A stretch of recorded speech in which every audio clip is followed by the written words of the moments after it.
And welcome back to Sly 2 Band of Thieves. Due to some technical difficulties, we've lost BJ, but hey, we have Brian, aka Realm Wars. I used to be the replacement Platinum Rhythm, not the replacement BJ. So you're working up the ranks. Wait. The mutiny will come soon. It's like, I was literally about to say, like, didn't you say something about, like, you've appeared more in these videos on this channel compared to Brian? I mean, to Brandon? Oh no, am I about to outdo the leader? Is the mutiny about to become reality? Oh, does that mean I gotta spend my time recording video games? Fuck, I don't have anything like that. I don't want to be leader anymore. I don't have time for that. I gotta go to these card game tournaments. I do! I have one in February. I want to go to the regionals with my shiny Charizard. No, fuck that. My shiny Rayquaza. At least that's actually playable. Oh, shit. My headphones. That's what happens when you play Charizard. You lose your headphones. Okay, there we go.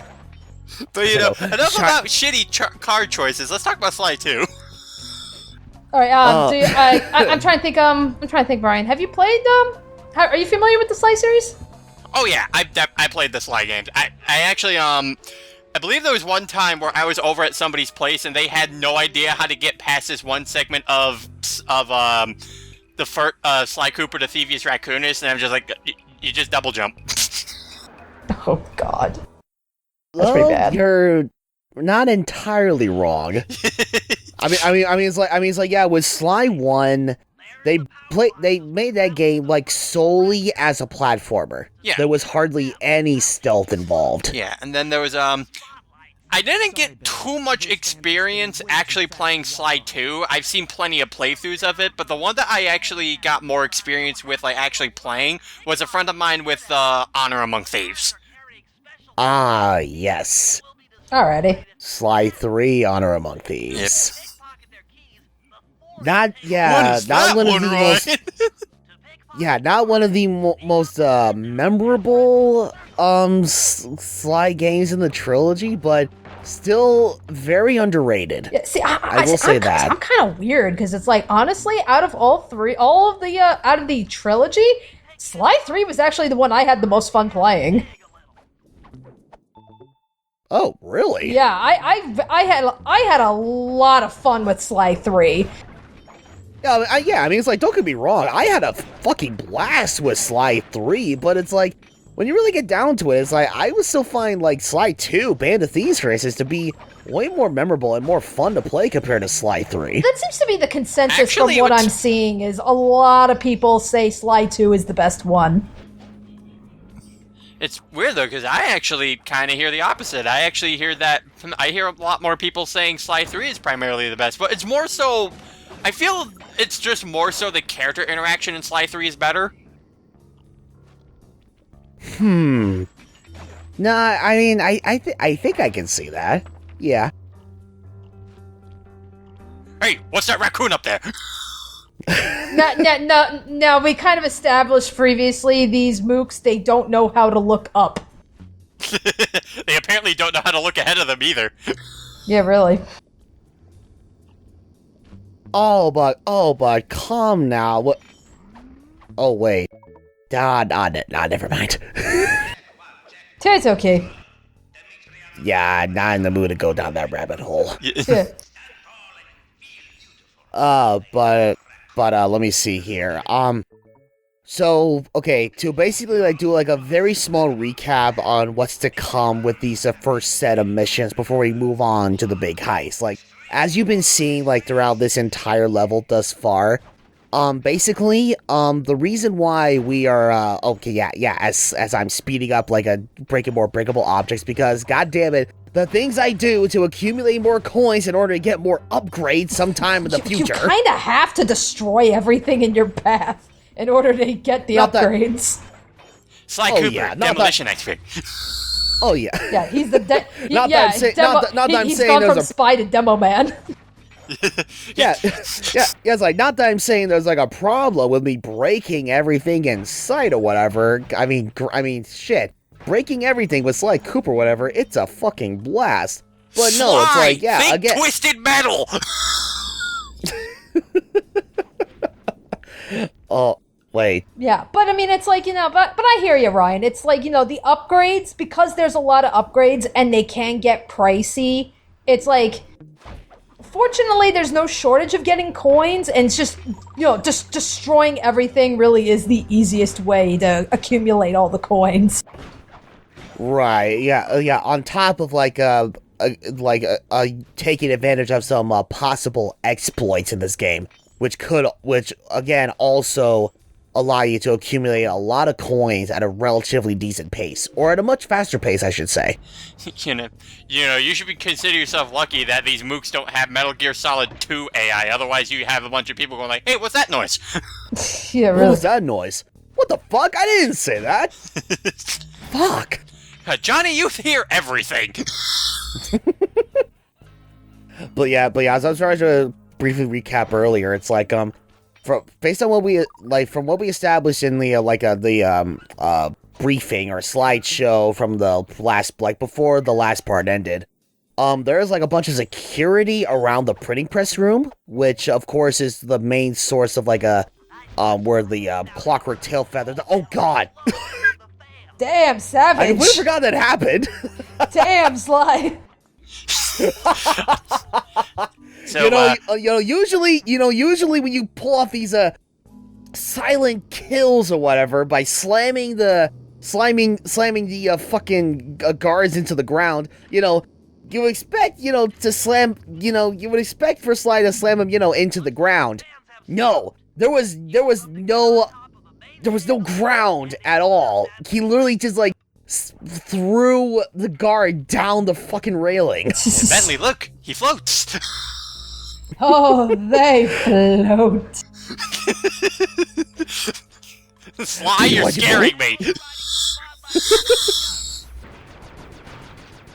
Sly, you need to stay away from the Stephen King. I'm just saying. Alright, but yes, it's like from pickpocketing all of those keys, we're able to not only be able to climb up to the control station on top of that chandelier, but with access to the chandelier or the control system on the chandelier, yes, we were able to get rid of all the security from the printing press room.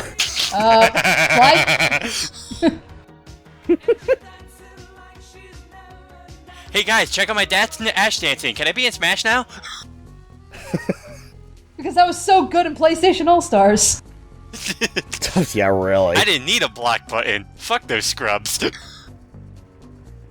It's like, all right, look, when Sly Cooper gets his own spotlights in the form of his symbol, how could you not think, okay, this is the time for me to show off my moves? It'd be doubly hilarious if there was a security camera there and Dimitri just watching you style on it. Extra! Read all about it!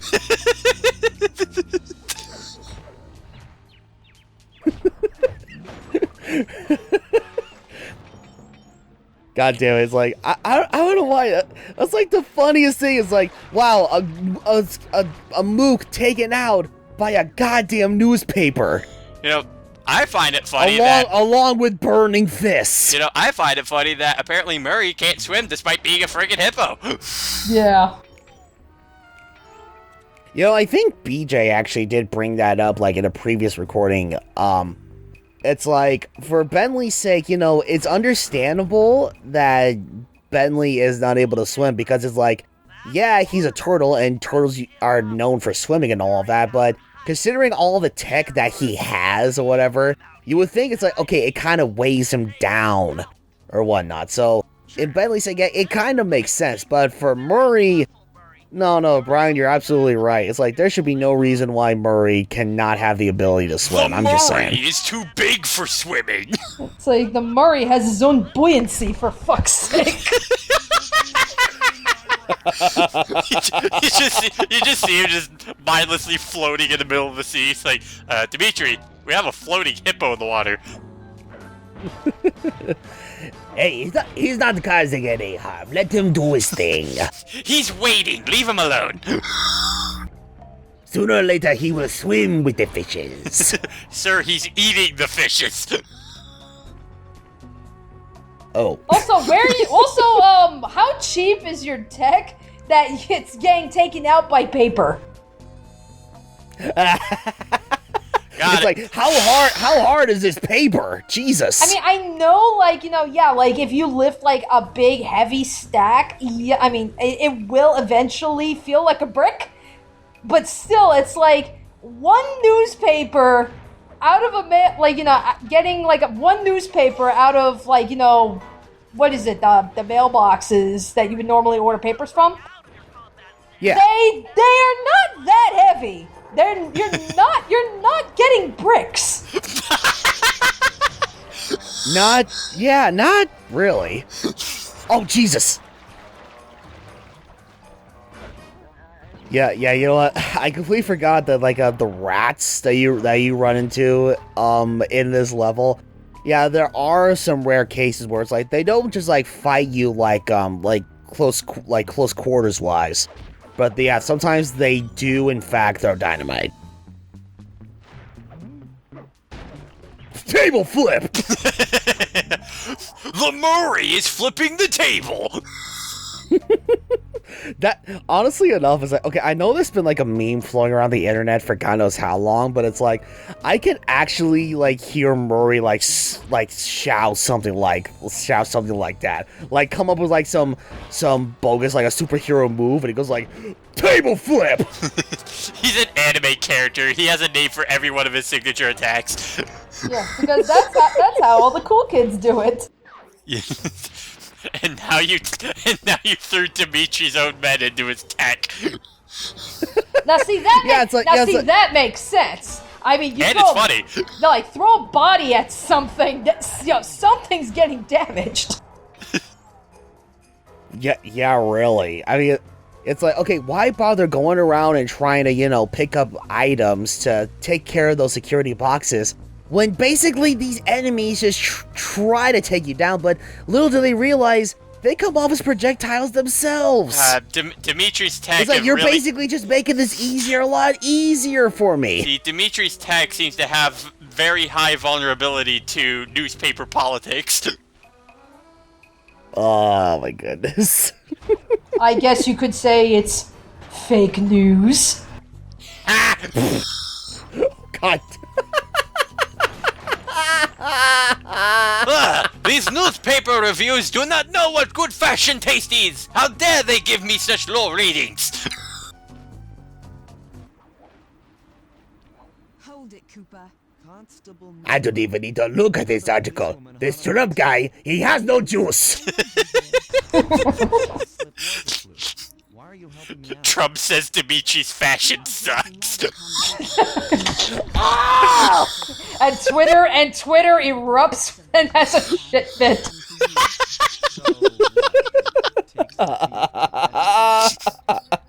Oh, God damn it.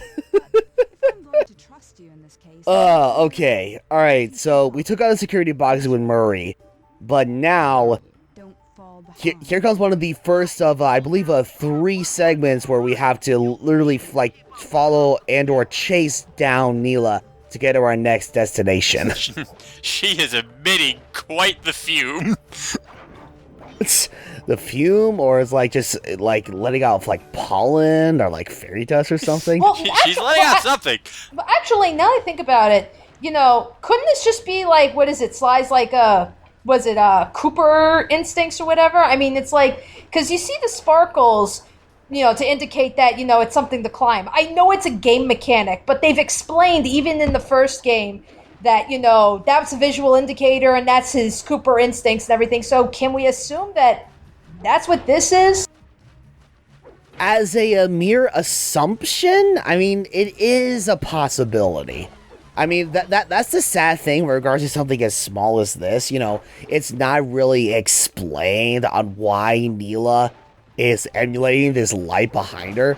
But if we're going by mere assumptions, it's like, hey, that would probably be the best, like, that would be the best, the best explanation I can think of. I mean, it's like, it's a game mechanic. It's so you don't lose her. I get that. But I mean, it's like I said, they went out of their way to explain in the canon lore about the blue sparkles. So it's like, that kind of begs the question, do the yellow sparkles operate the same way?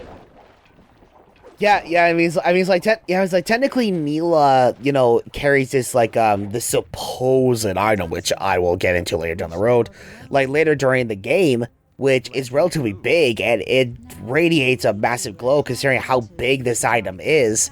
But yeah, even with that, it's still really hard to say because even though she's not carrying this item for this section, and heck, even the next section. That'd be for chasing Neela that we'll get into, like, within the third area. It's like, it still doesn't completely add up. Bentley, are cooties yellow? Sly! Whatever you do not lose track of Neela's pollen track. I'm pretty sure those are cooties. Would you grow up, Sly? Oh, jeez.